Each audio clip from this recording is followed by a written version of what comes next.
Hi everyone, Kyle here at the Studebaker National Museum. I'm here in our small collections facility surrounded by really cool artifacts, but I want to share two trophies with you today that we recently were given by the World of Speed Museum in Oregon. And these two are part of a much larger collection that we didn't really know what happened to these trophies until recently.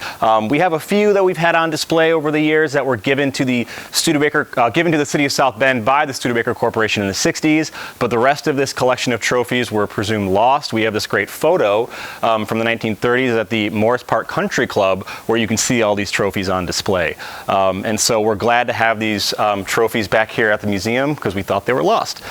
So very excited about that. Now the first one I want to share is from 1903. This is the oldest one we got as part of this collection. So as you can see, it's very teeny tiny.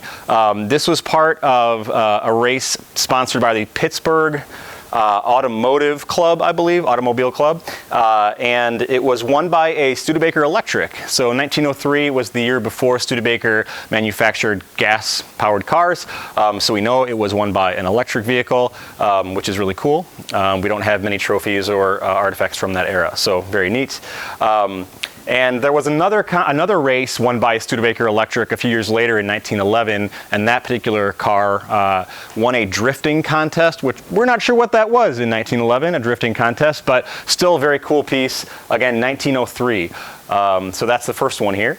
Now the second one, which is, I would say, just a little bit larger, this is a really cool trophy, also a couple of pounds.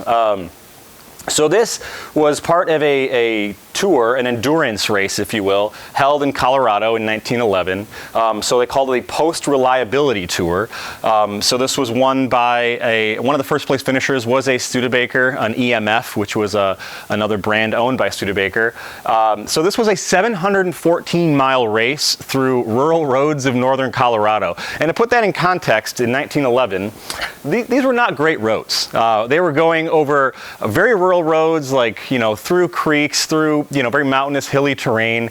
And these were, again, 1911. I mean, these are rough roads. So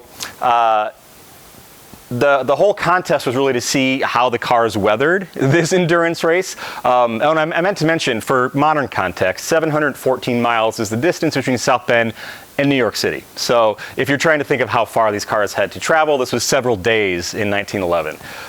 So the EMF 30 did win this race. There were, I think, 4 first-place finishers that made it through. And the EMF had a little bit of wear on it. I think it had some a leaky radiator, maybe some cars had bent axles, things like that. But these were tough vehicles, so this is a really cool piece as well to have in our collection. So these two trophies and the rest we're hoping to have on display here at the museum very soon. So come see us.